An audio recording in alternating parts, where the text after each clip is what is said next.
Hundreds of cannon on both sides shook the ground.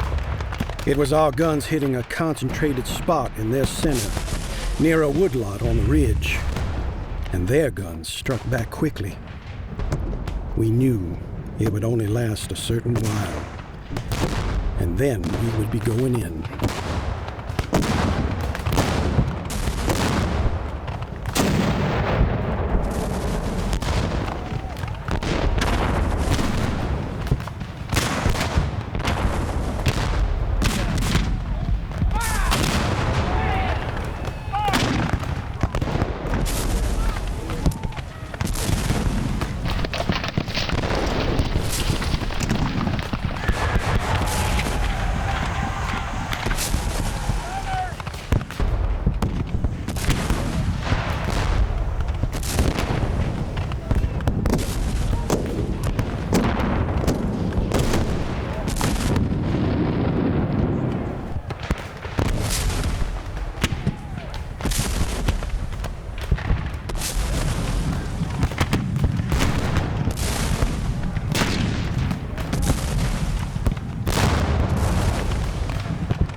The guns did slacken, and we formed companies on the colors and aligned.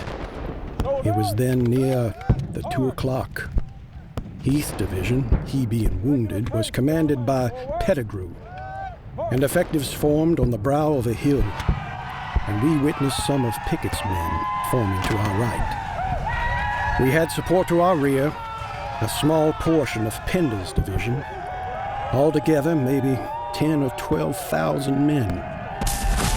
This was the only time in my service I witnessed something as inspiring as what must have been the days of Napoleon's martial prowess.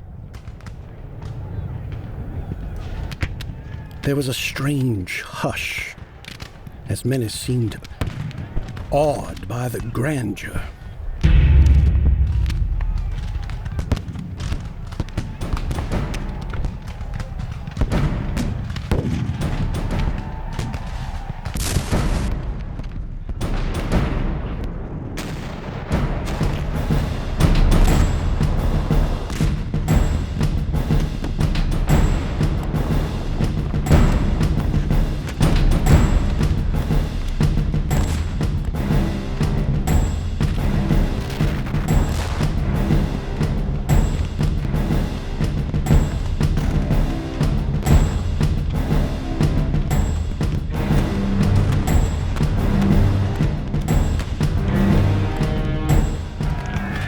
The scene of those Rebs advancing down those first rolling hills was breathtaking, grim, and fearsome.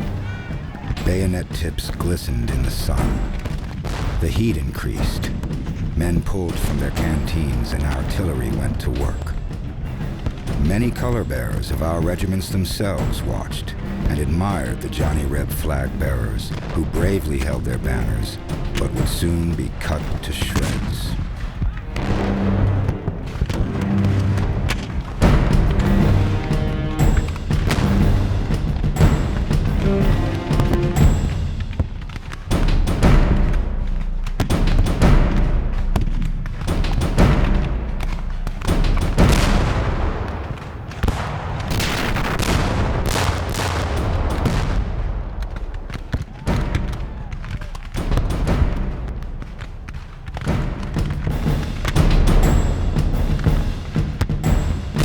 Our men went forward with all the martial spirit in the world.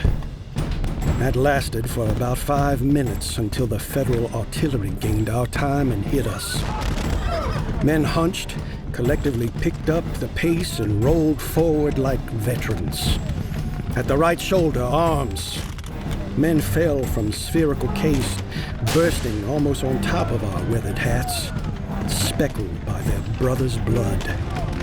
It was desperate and perfectly ridiculous by the time we neared the Emmitsburg Road fence.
The Rebs' advance came through the pike fence and right up to our slight works and artillery.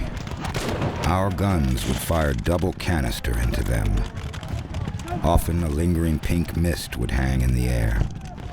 Sometimes portions of bodies hurtled through the ranks. It was bloody work that I could never forget.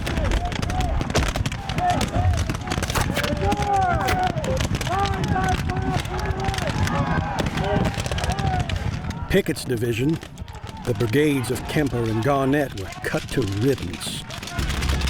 Their support brigade under Armistead actually made steam and pushed through the lines at an angle.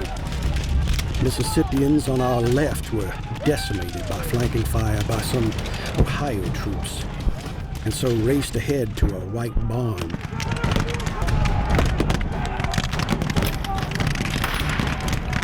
This attack is played out, sir! Should we make our way back to the lines? That's one hellish field to make our way over a second time!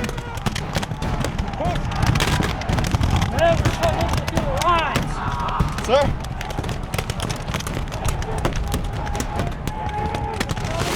What do we do now, sir?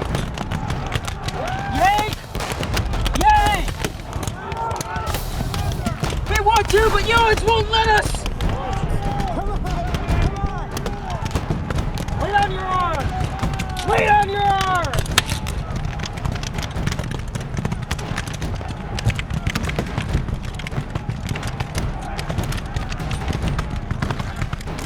Some other troops, Tar Heels of the same 26th North Carolina of that boy colonel, raced forward into the jaws of Yankee guns.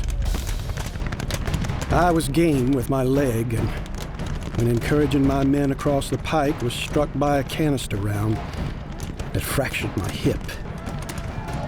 While lying there, I was struck upon the crown of my head by a spent Mini.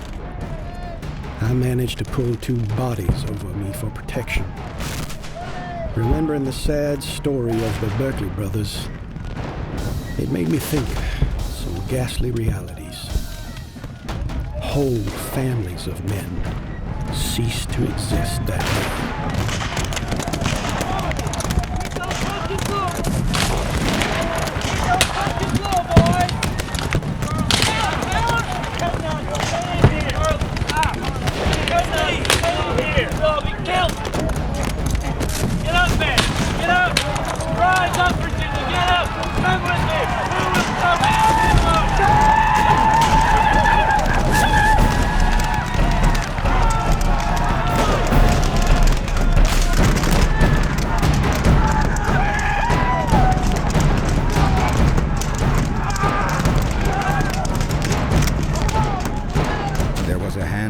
Fight near my view. A Reb flaunted his rag in the face of Corporal DeCastro of Massachusetts, and the lad, with his guard, went after the Johnny's flag of the 19th Virginia. Come on! They've broke our line! Keep moving! Look at that rebel rag! Boy, stay here! What is that?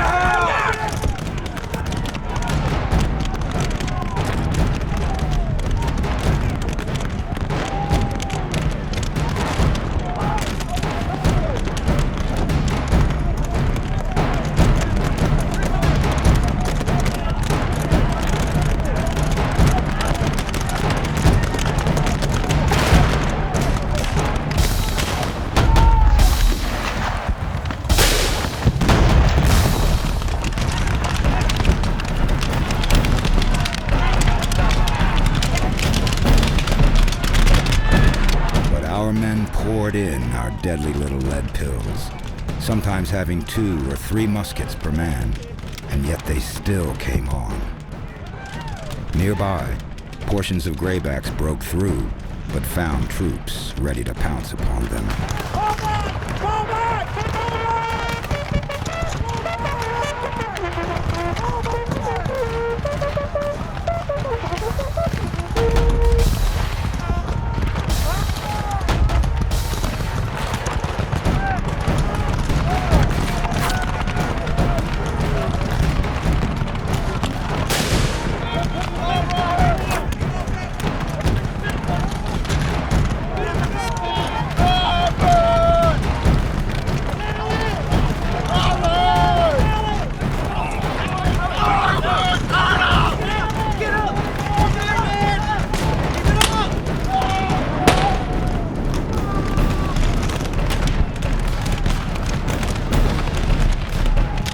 While this last of the assaults took place, I felt a type of pain in my arm, much alike to a hornet sting.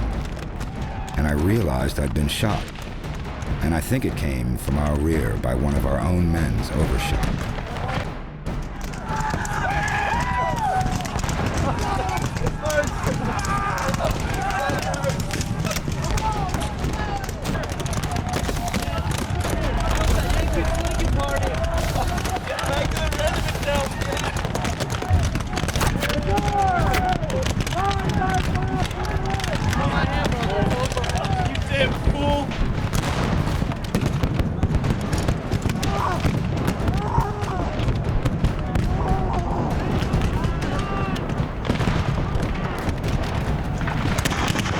It was done. The attack and our army met with absolute catastrophe. Pickett's division and Pettigrew's command was slaughtered. I was taken off the field by a detail of New Jersey soldiers. Must have been close to 1,000 of our men who, unwounded, were taken, and thousands more badly wounded were gently gathered. We all were deposited at hospitals, at the huge Pennsylvania barns that dotted the landscape.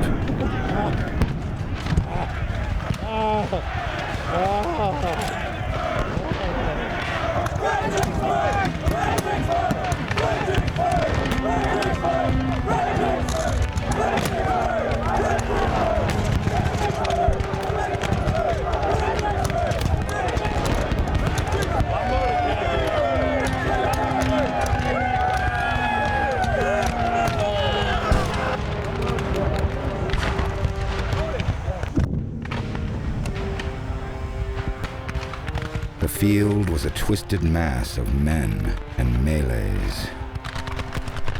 An officer got me to the rear just as the last attacks petered out. As I went past the hills and the army's rear, I could hear an audible "Fredericksburg, Fredericksburg," being called out by our men. It was Fredericksburg in reverse, and the Army of the Potomac and President Lincoln had the victory.